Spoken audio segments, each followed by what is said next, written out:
ಪ್ರಕೃತಿ ವಿರುದ್ಧವಾದ ಕ್ರೂರ ಶಕ್ತಿಯೊಂದು ಅಲ್ಲಿ ನೆಲೆಯಾಗಿದೆ ಅನಿಸುತ್ತಿತ್ತು.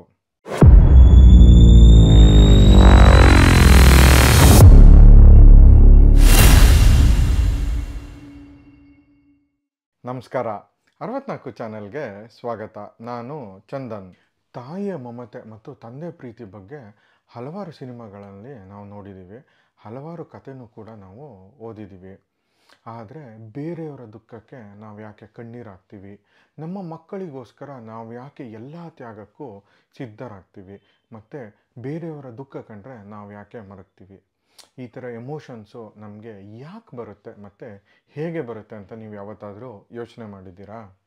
ಮಮಕಾರನೇ ಇಲ್ಲದೆ ಹೋದರೆ ಮನುಷ್ಯ ಮತ್ತು ಪ್ರಾಣಿ ಸಂಕುಲಗಳು ಹೇಗಿರ್ತಾ ಇದ್ವು ಅಂತ ಯಾವತ್ತಾದರೂ ಯೋಚನೆ ಮಾಡಿದ್ದೀರಾ?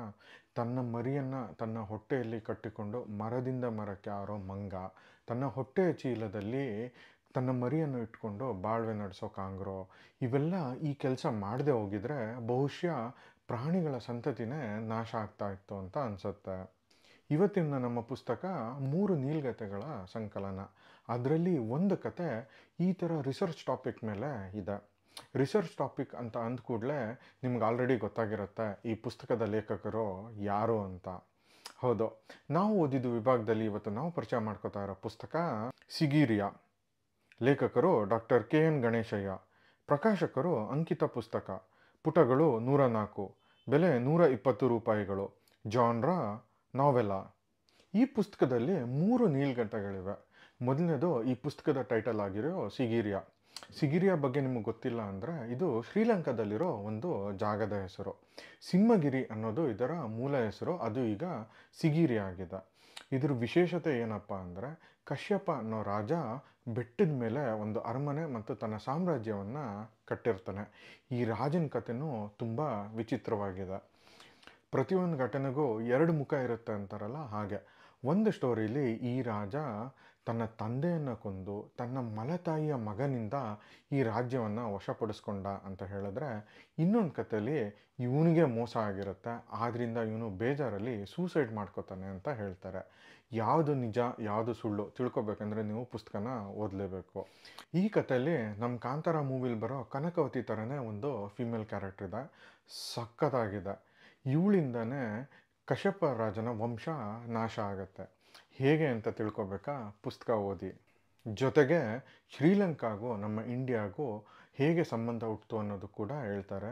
ಇನ್ಕ್ಲೂಡಿಂಗ್ LTTE ಇಂಡಿಯಾಗೆ ಹೇಗೆ ಬಂತು ಅನ್ನೋದಕ್ಕೂ ಒಂದು ಥಿಯರಿ ಕೂಡ ಕೊಡ್ತಾರೆ. 2ನೇ ಕತೆ ಹೊನ್ನ ಹುಟ್ಟು ಅಂತ. ಇದು ಗಣೇಶಯ್ಯ ಅವರ ಊರಿನಲ್ಲೇ ನಡೆದಿದ್ದು.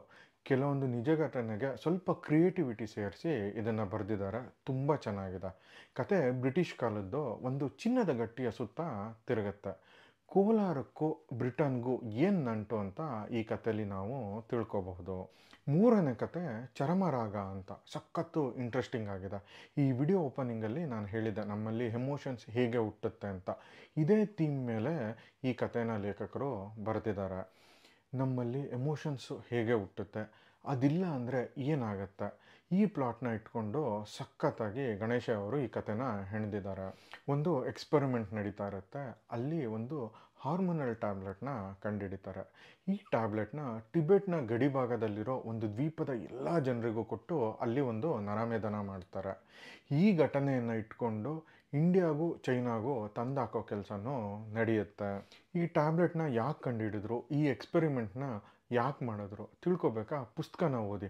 ಒಂದೊಳ್ಳೆ ಕ್ರೈಮ್ ಥ್ರಿಲ್ಲರ್ ಮೂವಿ ನೋಡಿದ ಎಕ್ಸ್ಪೀರಿಯೆನ್ಸು ನಿಮ್ದಾಗತ್ತೆ. ಈ 3 ಕಥೆಗಳು ಒಂದಕ್ಕಿಂತ ಒಂದು ಸೂಪರ್ ಆಗಿದೆ. ಗಣೇಶಯ್ಯ ಅವರು ಇದನ್ನು ಪ್ರಯಾಣದ ಕಥೆಗಳು ಅಂತ ಹೇಳ್ತಾರೆ. ಅಂದರೆ ಅವ್ರು ಯಾವುದೋ ಒಂದು ಜಾಗಕ್ಕೆ ಹೋಗಿರ್ತಾರೆ, ಅಲ್ಲಿ ಯಾವುದೋ ಒಂದು ವಸ್ತುನ ನೋಡ್ತಾರೆ, ಅದು ನೋಡಿದ ಮೇಲೆ ಹುಟ್ಕೊಂಡಿದ್ದ ಕಥೆಗಳೇ ಇದು ಅಂತ ಅವರು ಹೇಳ್ತಾರೆ. ಈ ಕಥೆಯಲ್ಲಿ ಬಹುಪಾಲು ಘಟನೆಗಳು ಸತ್ಯ ಆದರೂ ಅಲ್ಲಲ್ಲಿ ಇವರ ಕ್ರಿಯೇಟಿವಿಟಿ ಇದೆ. 104 ಪುಟ ಇರೋ ಈ ಪುಸ್ತಕ ಸರಾಗವಾಗಿ ಓದಿಸ್ಕೊಂಡು ಹೋಗುತ್ತೆ. ಈಸಿ ರೀಡ್ ಅಂತಲೇ ಹೇಳ್ಬೋದು. ಪುಸ್ತಕ ಮುಗಿಸಿದ ಮೇಲೆ ಅಯ್ಯೋ ಇನ್ನೊಂದು ಚೂರು ಇರಬೇಕಿತ್ತು ಅಂತ ಕೂಡ ಅನಿಸುತ್ತೆ. ಬನ್ನಿ ಈ ಪುಸ್ತಕದಿಂದ ಒಂದು ಸಣ್ಣ ಪ್ಯಾರಾಗ್ರಾಫು ನಿಮಗಾಗಿ.